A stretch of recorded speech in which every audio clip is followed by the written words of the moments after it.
Shares in IamGold jumping 15% today. Earnings and gold production topped analyst expectations in the second quarter.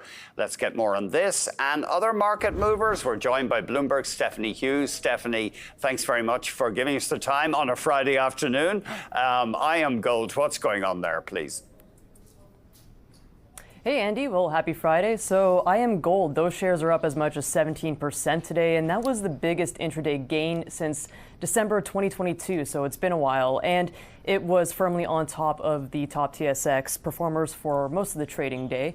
And that came from a second quarter where the earnings and the gold production came ahead of what analysts were expecting. So the gold company reported 16 cents per share, which was nearly double what analysts were looking out for. And they also forecast that gold production would reach a range of 495,000 ounces to 540,000 ounces, which was higher than previous estimates. So there was a few things working in their favor today. The same can't be said for this other gold company, B2Gold. Now those shares were down about 15% today. That was the biggest drop since the onset of the pandemic back in March 2020, Andy. And kind of like this is also an earnings story where earnings fell short of what analysts were expecting, and gold production forecast came under a bit of pressure. So it's now expecting a range of 800,000 to 870,000 ounces of gold, considerably lower than their initial range. Analysts pointed to equipment availability issues in their mine in Mali, and also added that there was a delay in accessing the higher grade stopes here as well. So really just a tale of two gold companies between those two.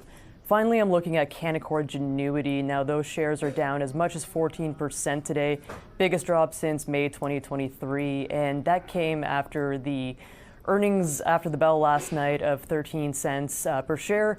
Fell short of the 21 cents that analysts were looking out for, even as the wealth segment reported record revenue.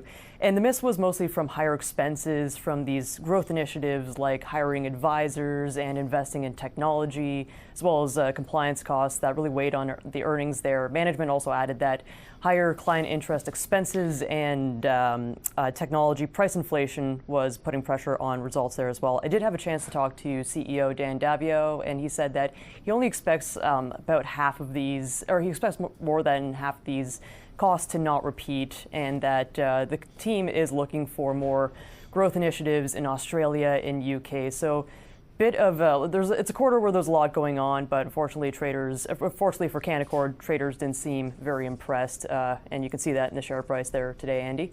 Yeah, we were just looking, maybe we could pop that 10-year chart up again, because the stock is well down from its highs of more than 2 years ago. And I'm just looking, my long memory, 2017, 2018, they were riding the cannabis financings. They were riding high. They had a dominant role, and the stock went up, then went down, then it peaked and down again. Thanks very much, Stephanie. Have a wonderful weekend. Stephanie Hughes, we got the closing bells next.